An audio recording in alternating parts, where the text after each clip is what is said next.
Baxırıq 88, 89, 90 nömrəli suallara. Belə bir cədvəl verilibdir. Deyir ki, 100-dən kiçik natural ədədlər. Bu hərflər üçün belə bir məlumat yazıb ki, bu hərflər hamısı 100-dən kiçik natural ədəddir. Yəni ki, 1.99 aralığındadır. Deməli, bu cədvəli işləsək, buradan deməli 3 dənə sual çıxır. Biraz sualda çətinlik var, çünki cədvəl özü iridir və bir dənə də bu şərtdə fərqli bir şey var, şərtə baxacağıq.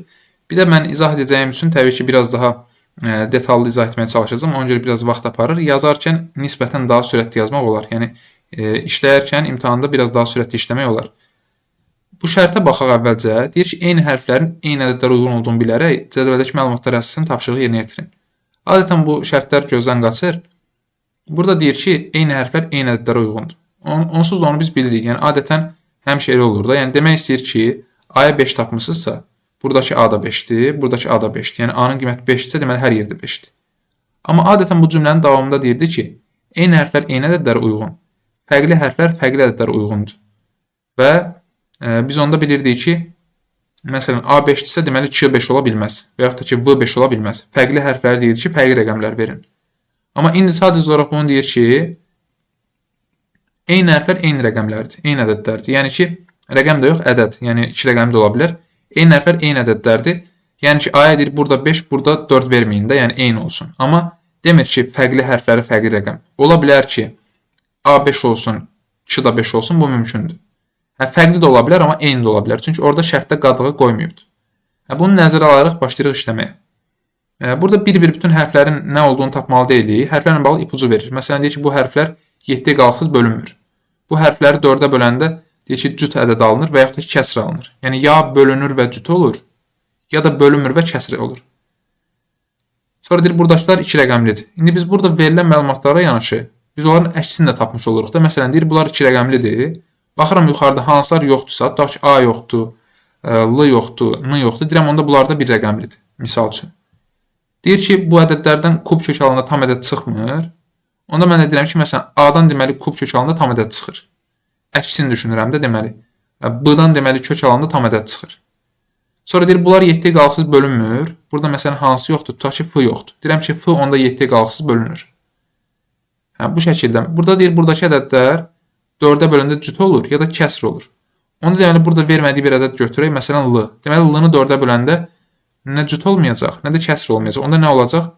Deməli, tək ədəd olacaq. İndi burada hamısını bir-bir qeyd etməyimizə ehtiyac yoxdur. Mən sadəcə izah etmək üçün buraları göstərdim. Amma əslində nə etməliyik? Birbaşa keçməliyik suala. Sualdan qayıtmalıyıq. Deyir, nan sözündəki hərflərə uyğun olan ədədlərin cəmini tapın. Yəni, N və A-nı tapaq, sonra burada əmələ gətirək, toplayaq. Başlayaq N hərfindən. N hərfini mən tapmaq istəyirəm. Buradakı ipuclarına baxıram. Elə əvvəlcə bunu araşdıraq ki, N 2 rəqəmli yoxsa 1 rəqəmli. Ondan sonra da qalanına baxaq. Ondan sonra görək ki, o kvadrat ədəddir, yoxsa kub ədəddir, 7-yə bölünürmü, 4-ə bölünürmü? Birinci 2 rəqəmli olub olmamasına baxaq. Görürəm ki, 2 rəqəmlərin içində N hərfi yoxdur, deməli N 1 rəqəmlidir. Onda N deməli 1-dən 9-a kimi rəqəmlərdən birinə uyğundur. Onda digər ipuclarına baxaq N üçün. Məsələn, 7-yə qalıqsız bölünməyənlərin içində N yoxdur. Deməli, N onda 7 qalıqsız bölünür. 7 qalıqsız bölünən ədəd elə 7-nin özüdür. Deməli, N-nın 7 olduğunu tapdıq. Heç başqa şey ehtiyac qalmadı. N oldu 7. Qaldı bir dənə A. N, A, N sözünü bizdən istəyir. A hərfi qaldı. Burada da məsələn N var idi. Deyir ki, 4-ə böləndə cüt və ya kəsri qalır. Sadəcə yoxlamaq üçün göstərirəm. Əslində tapmışamsa vaxt itirməyə ehtiyac yoxdur. Amma N-yə 7 vermişiksə, baxın, 7-ni böləndə 4-ə həqiqətən də kəsrlə qalır. Cüt də qala bilərdi, kəsr də qala bilərdi, kəsrlə qalır, deməli doğrudur. Deyir ki, kub kökü tam ədəd olmayanlar. N-nin həqiqətən də N-dan kub alanda, 3-cü dərəcədən kök alanda nəsə çıxmır. Bu şəkildə deməli N-nı tapdıq. Sonra A-nı tapmaq istəsəm, baxın 2 rəqəmlərin içində A yoxdur. Deməli A bir rəqəmlidir. Onda A üçün baxaq. A-ya başqa harda baxa bilərəm? A 7-yə qalıqsız bölünmür. Onda A tutaq ki 7 deyil. Sonra A-nı 4-ə böləndə ya cüt alınır, ya kəsr alınır. İndi bu da belə bir məlumatdır. Buna da istifadə edərik. Baxaq görək başqa nə var? A-nın kvadrat kökü tam ədəddir. A-dan deməli kök çıxır. Deməli onda A ya 1-dir, ya 4-dür, ya 9-dur. Ya 1-dir, ya 4-dür, ya 9-dur. Başqa nə var? Bir kub kökü tam ədəd olmayanlar. Burada A yoxdur. Deməli A-nın kub kökü tam ədəddir. Bunların arasında hansından kub çıxır? 1-dən. Deməli A1-dir. Çünki 1-dən kub alanda da kub çıxır, kvadrat alanda da kök çıxır. Deməli A7, o birlərdə A1, o birlərdə 7. Toplayanda 15. 89-da talan sözünü soruşur. Artıq mən o 5 hərfdən 3-ünün qiymətini bilirəm. Yəni A-ları bilirəm, bir də N-nı bilirəm. 1, 1, 7. Yəni T və L-nı tapım, toplayaq. Gedək T-nı axtaraq. T ilə bağlı baxın 2 rəqəmlərin içində yoxdur. Deməli 1 rəqəmlidir. Yəni onda 1-dən 9-a T üçün düşünürəm. 1-dən 9-a. T neçə ola bilər? Başqa onda ipuzlarına baxaq. T ilə bağlı burada deyir ki 7-yə qalıqsız bölünmür. Deməli 7 deyil. Burada baxaq kvadratdır yoxsa kubdurmu? Baxın kvadrat kökü tam ədəd olanlar. Onda yenə ya 1-dir, ya 4-dür, ya 9-dur. Kvadrat kökü tam ədəd olanlar. Kub kökü tam ədəd olmayanlar. Onda 7-dən də deməli, T-dan da deməli kub çıxır. Əlimdə 1, 4, 9 qalmışdı. T-dan kub çıxmalıdır. Deməli, məcburən yenə mən T-ya 1 verməli oldum. Yəni, A-ya bayaq 1 vermişdim, T-ya da 1 oldu. Onunla bağlı da qadağa yoxdur da, bayaqları onu açıqlamışdım. Deməli, T oldu 1. Qaldı L hərfi. L-nı tapaq. Gəlin burada T-nın yerinə yazıram L. İndi gedək L üçün baxaq. L 2 rəqəmlidir yoxsa 1 rəqəmli? Baxıram ki, 2 rəqəmlər içində L yoxdur. Deməli, L 1 rəqəmlidir. Kvadrat kökü tam ədəd olanlar. Baxıram ki, burada L var. Deməli, onda L ya 1-dir, ya 4-dür, ya 9-dur. Elə bu 2 dənə ipuz bizim çox işimizə yarayır. Sonra L 7-yə bölünmür. Onsuz da 1, 4, 9 heç bir bölünmür. Kub kökü tam ədəd olmayanlar. Deməli, L-dan kub alanda tam ədəd çıxmır. Onda L 1 deyil. Ya 4-dür, ya 9-dur. Qalxaq yuxarıdakı ipuzlarına baxaq. Buna baxmışdım, buna baxaq.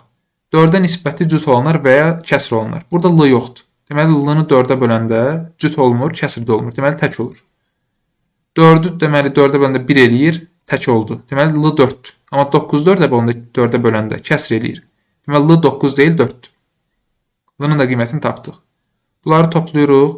Bizə verir 14 A variantı. 1, 2, 6, 7, 14. Son olaraq bazar sözünü tapırıq.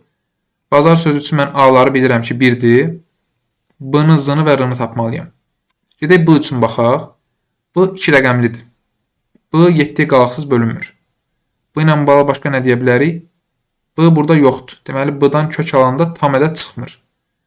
Burada baxıram, burada da B yoxdur. Deyir, kub kökü tam ədəd olmayanlar. Deməli, B-dan kub almaq olur.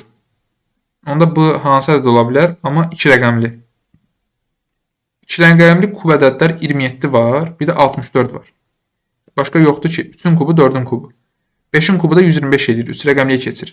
Onda B ya 27 ya 64. Baxıram ki, burada da demişdi ki, 4-ə nisbəti cüt olanlar və ya kəsr olanlar. Bunu 4-ə böləndə ya cüt eləməlidir, ya kəsr eləməlidir. 64 4-ə böləndə cüt eləyir, amma eyni zamanda 27-ni 4-ə böləndə kəsr eləyir. Onda buradan 27-ni 4-ə böləndə kəsr qalır, ola bilər. 64-ü də 4-ə böləndə 16 eləyir, ola bilər. Buradan tapa bilmədim. O bir ipuzlarına baxaq. Burada demişdik ki, kvadrat kökü tam ədəd olanlar. B burada yoxdur. Deməli, B-nın kvadrat kökü tam ədəd deyil. Onda 64 həm də 8-in kvadratıdır axı.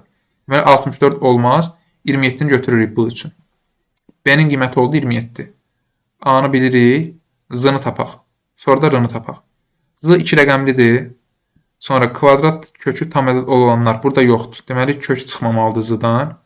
Sonra kub kökü tam ədəd olmayanlar. Burada Z yoxdur. Deməli, Z-dan kub çıxmalıdır. Yenə ya 27 ya 64. Z burada yoxdur. Deməli, Z-nın da deməli kvadrat kökü tam ədəd deyil. Z-nın da kvadrat kökü tam ədəd, yəni burada var. Hə, Z burada var, üzr istəyirəm. Z-nın da deməli kvadrat kökü tam ədəddir. Onda 27 yox, 64. Olmasaydı deməli Z da 27 olacaqdı. Oldu 64. Qaldı bir dənə R. R üçün son olaraq baxıram. 2 rəqəmlərin içində yoxdur. Deməli 1 rəqəmlidir. Onda ya 1 və burada da var. Baxın, R burada da var. Kvadrat kökü tam ədəd olanlar. Onda R ya 1-dir, ya 4-dür, ya 9-dur. Baxıram digər ipuzlarına. R burada var. Deyir, 4-ə nisbəti ya cüt olsun, ya kəsr olsun. Deməli 9 olacaq da. Çünki 4-ü 4-ə böləndə 1 eləyir. Yəni cüt eləmir. Amma 1-i 4-ə böləndə kəsr eləyir. Onda 1 və 9-u seçim eləmək üçün baxaq. Deyir ki, kub kökü tam ədəd olmayanlar. R-nın kub kökü tam ədəd deyil. 1-in kub kökü 1 olduğu üçün 1-i atıram, 9 götürürəm. R oldu 9. Beləcə hamısını tapdıq. İndi toplayaq. 27, 28, 29, 38.